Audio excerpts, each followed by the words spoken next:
So I want to kind of introduce you to derivatives and the terminology that goes with derivatives. But derivatives are essentially half of calculus, or at least calculus 1 topics are split into differentiation, which deals with derivatives, and then integration, which deals with integrals. And as you could probably guess, those two major topics, are the two big problems that we've been talking about. So the differentiation, differential calculus is called sometimes, deals with derivatives, which deals with finding the slopes of curves. One thing you want to keep in mind when we're doing all of this is we're going to be doing this from the angle that we're trying to find the slope of a curve in a coordinate plane, but those slopes have real interpretations in applications problems. So whether we're looking at the position of a particle and taking a derivative to find the rate of change of that particle, which would be interpreted as velocity, or we're looking at the flow of water or the amount of water in something and taking the derivative and interpreting that as the flow of water into or out of that something. These things have physical interpretations. So when we're finding slopes, these slopes can be interpreted in other ways, and we'll spend a good portion of time talking about the applications of derivatives and what they actually mean in those applications. So to introduce you to derivatives, I want to talk about what a derivative actually means, and we've already hit this. We've already talked about what it means, we just haven't called it a derivative yet. So a derivative essentially tells us the slope of a curve or the slope of a tangent line to a curve. All right, now if you're going to draw this picture, you don't have to draw it exactly. I'm just putting it up there for an example. So let's say that I pick a point on this curve, and I want to answer that tangent line question that we asked, which is essentially, what is the slope of the tangent line at that point? And let me get this right here. So the tangent line question asks, what is the slope of this red line right here? At this point where x, we'll just say x is negative 6 for the purposes of our discussion. So what is the slope of this tangent line to the curve at x equals negative 6? Now a lot of times we'll just say the slope of the curve. A curve itself actually doesn't have slope, but we'll use that phrase still, the slope of the curve, to actually mean the slope of the tangent line to the curve.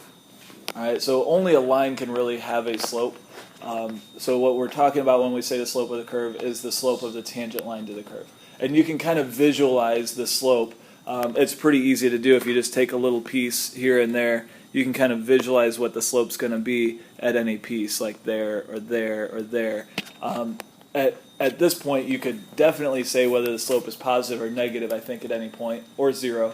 And we'll use the derivative to be more specific and talk about, well, how positive is it, how steep is that curve. So we've talked about some methods that we can use to find this slope. And what we're going to start doing today is put this together with not just this point, but find the slope of every point along a curve. And so when we talk about derivatives, we're not talking about the derivative necessarily at a point, but usually we're going to talk about derivatives as a function. So we are going to come up with a function for maybe a curve like this that would give us the slope of the point, the slope of the tangent line at every point on the curve. And so we're going to put a function together with its derivative and look at the relationships between those. So if we were going to start doing something like that with this, we could say, okay, well, the slope here is, what would you guess that is? About what? About 3 maybe? Somewhere between 2 and 3.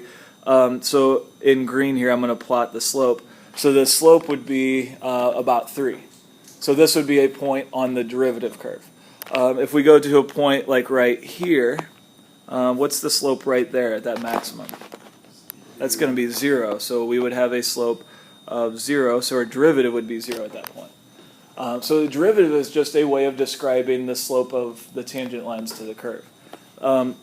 What would be the slope right here? It would also be 0, right? Now what about between these 2 points? What would the slope be?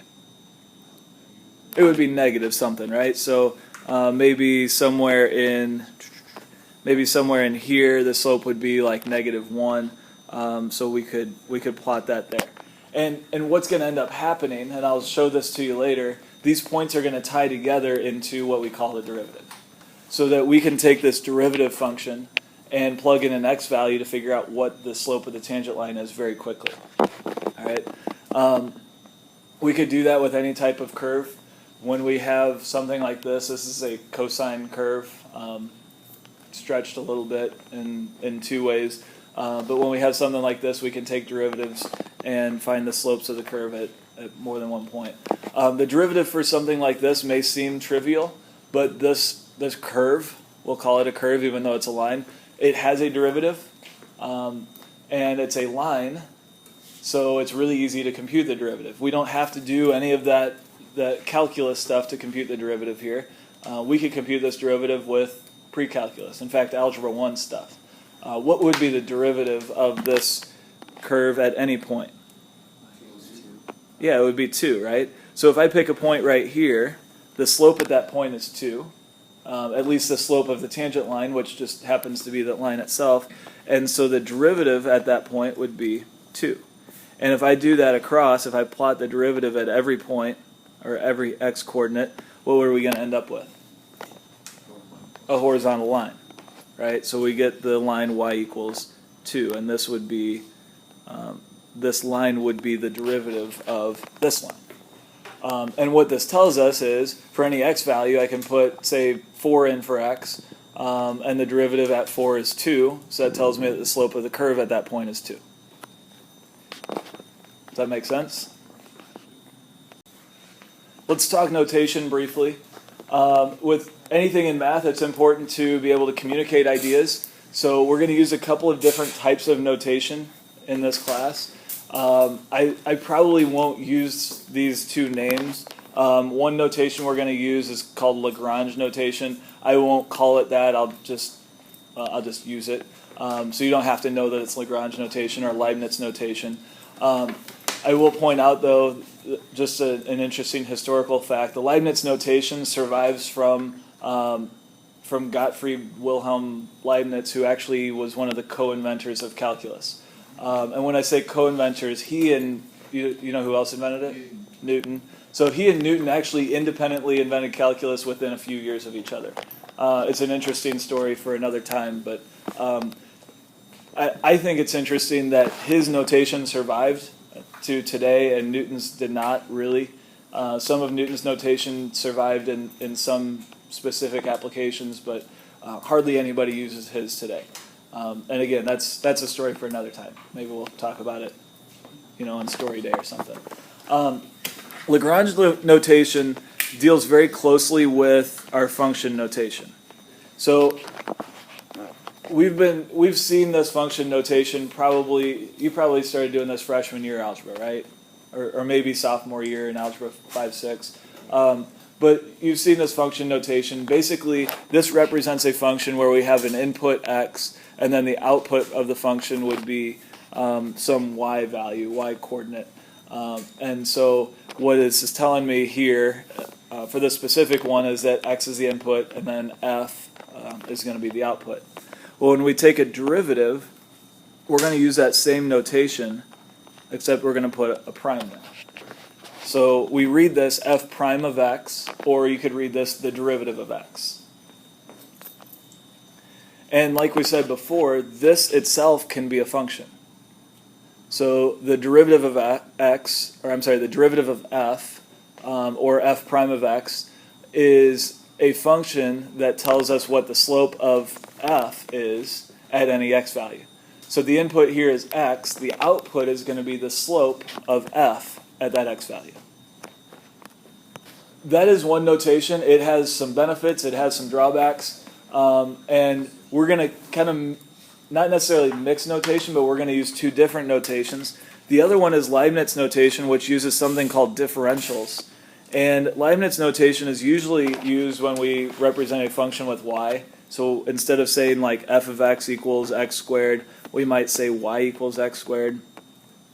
This is also going to have some very significant features to it, some things that are very helpful with it, but also some drawbacks too. And the notation we're going to use here is this. This represents an operator, kind of like addition or subtraction or multiplication or exponentiation. So this is the derivative. So then the derivative of the function, or the derivative of y, would be written like that. Or we can kind of combine that together and write this. You'll hear it read a few different ways. A lot of people just read it d dx, so d dx of y, or d by dx. So a lot of people use for this fraction, which actually it's not technically a fraction. It's not d divided by dx. Not really. It's kind of confusing. This gets into limits a little bit. But it's not technically a fraction, but a lot of what we do we'll be able to treat it as a fraction. So we might read this d dx of y or d by dx of y. And then this, usually we'll just read dy dx or dy by dx. The by definitely doesn't need to be in between there. And it doesn't have to be like y as a function of x, but it could be, say, position x as a function of time. So let's say that the position of a particle is like whatever the time squared is. Then we would write the derivative of that, dx dt. All right, so the independent variable would be in the denominator, and the dependent variable would be in the numerator. All right. So those two notations, if I was going to give them a name in class, I would probably call this prime notation. I would call this differential notation. This is one other way that you might see it. If we're going to, this is kind of mixing notations a little bit, but if we were going to take the derivative of a function f of x, we could write it like this, d by dx of f of x. So d here is a differential. So this is a differential, the differential of y, this is a differential of x. And essentially what this means is a very small change in y and a very small change in x. This right here, and this is why it's not technically a fraction, the d by itself doesn't mean anything. But this is a very small change in f of x, and a very small change in x. So it's basically saying a small change in y over a small change in x, which comes from the slope formula. Because the slope formula is the change in y over the change in x, which is delta y over delta x, right? So when those changes get really small, when we start taking a limit as that difference gets smaller and smaller, then the deltas turn into differentials. At least that's the way I like to think about it. We can also, like I said, this is kind of mixing notations here, because usually with function notation we'll use the prime. If we have a function y, or something written y equals, we can use the prime notation with that also and just say y prime. And that's the derivative of y.